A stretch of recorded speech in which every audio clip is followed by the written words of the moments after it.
Are you looking for a bride? Yes, I am. But they're really expensive. How much do they cost? Like 100,000, 50,000.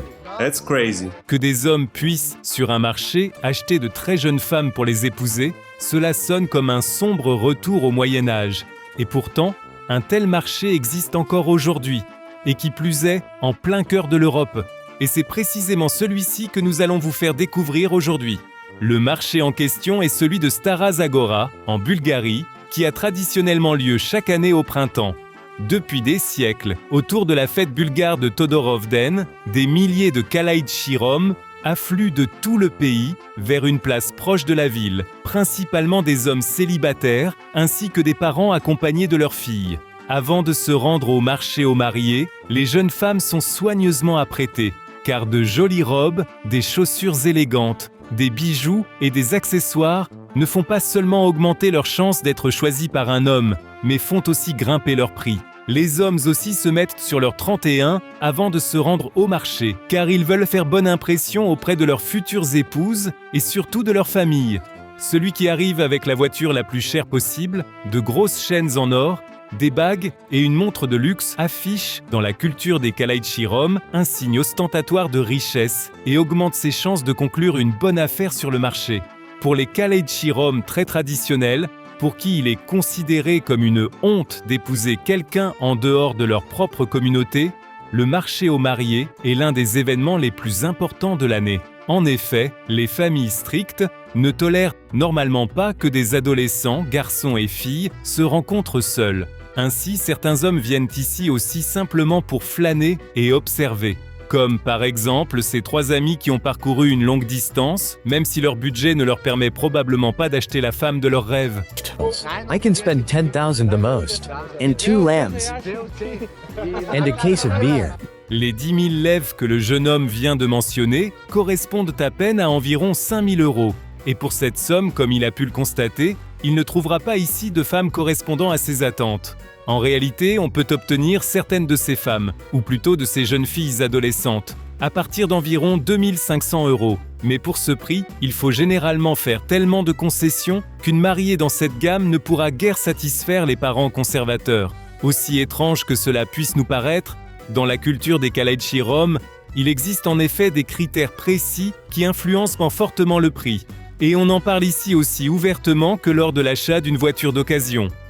It's important to be a virgin, to be young, the face is more important. If she's older than 20, the price gets lower. Les meilleurs prix sont obtenus par les familles ayant des mariés d'environ 15 ans, jolis, avec la peau aussi claire que possible et de bonnes compétences domestiques.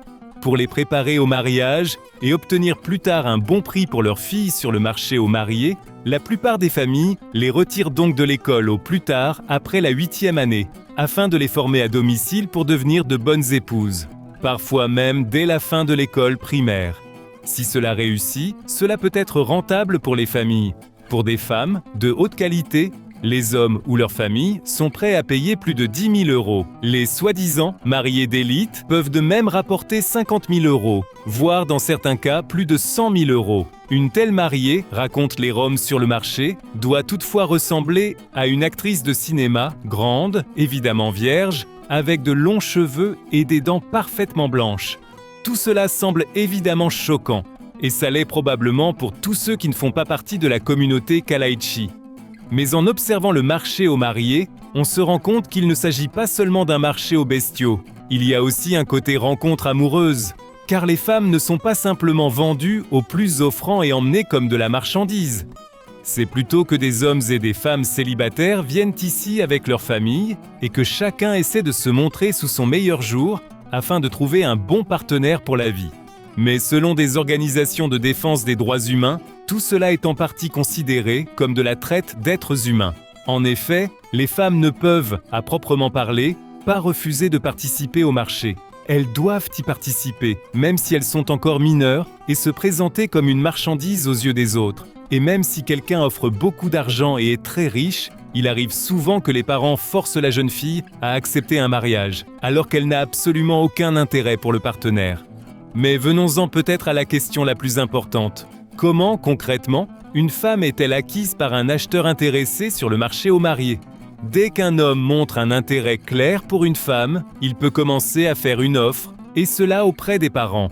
Une règle importante est que la femme doit donner son accord pour le mariage, sinon les parents n'autorisent pas la transaction. Mais même si cela semble impliquer une participation de la femme à la décision, ce n'est malheureusement souvent pas le cas. Beaucoup de jeunes filles issues de familles roms subissent une forte pression pour se marier.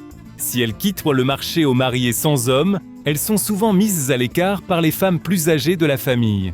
Beaucoup souhaitent y vendre leur fille le plus tôt possible, idéalement dès 14 ou 15 ans. À 20 ans, on est d'ailleurs déjà considéré comme invendable et comme une honte pour la famille. Et c'est ainsi que beaucoup de jeunes filles acceptent une tentative d'achat à un âge terriblement précoce. Dès que le prix est fixé et que la jeune fille donne son accord, elle est effectivement vendue sur le champ. Cela signifie qu'il y a immédiatement des fiançailles et que la jeune fille quitte sa famille pour aller vivre chez la famille de l'acheteur. Et cela se fait d'ailleurs directement sur le marché aux mariés.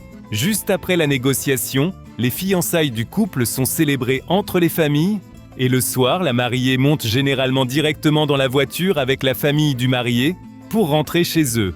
Elle y vit jusqu'au mariage, après quoi les jeunes mariés s'installent ensemble ailleurs. Mais revenons un instant à la vente. Et à la question, d'où les jeunes hommes tirent-ils en réalité tout cet argent pour acheter des femmes? En réalité, si ce sont bien les hommes qui annoncent eux-mêmes une offre, ce sont en fait les familles des hommes qui paient réellement.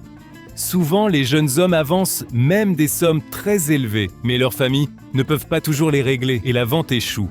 Mais parfois, un homme et une jeune fille sont déjà amoureux l'un de l'autre et veulent se marier malgré l'absence d'argent. Et pour cela, ils utilisent une astuce assez étrange. Ce qu'on appelle l'enlèvement de la mariée. Dans ce cas, les jeunes hommes et femmes coopèrent. Ils conviennent en secret que l'homme viendra chez la famille de la jeune fille et l'enlèvera. Si cela réussit, sans que les parents puissent l'empêcher, les deux passent ensuite la nuit ensemble. Comme mentionné précédemment, la virginité de la femme est le facteur de prix le plus important. Et si elle n'est plus vierge, elle devient quasiment sans valeur. Et sa famille n'a pratiquement plus aucune chance de la vendre à un autre homme sur le marché aux mariés. Cette astuce ne plaît évidemment pas aux parents, mais au final, dans leur culture, il ne leur reste presque plus d'autre choix que d'autoriser le mariage. En effet, les autres hommes n'ont alors plus aucun intérêt pour la femme et ne dépenseraient donc plus d'argent pour elle. Mais même si le marché aux mariés peut sembler quelque peu médiéval et qu'il est considéré par les organisations de défense des droits humains comme une forme de commerce d'êtres humains, l'événement est aussi pour les Roms une sorte de fête. On y trouve de la musique live et de la danse, ainsi que divers stands de nourriture, des boissons et même un programme de divertissement. Pour les jeunes, tout cela est souvent très excitant et reste en fin de compte une partie de leur culture vieille de plusieurs siècles. Mais quelle est votre opinion à ce sujet ? Trouvez-vous cela scandaleux ou bien pensez-vous qu'une telle tradition devrait être préservée ? Dites-le nous. Ciao et à la prochaine, ici sur Bon à savoir.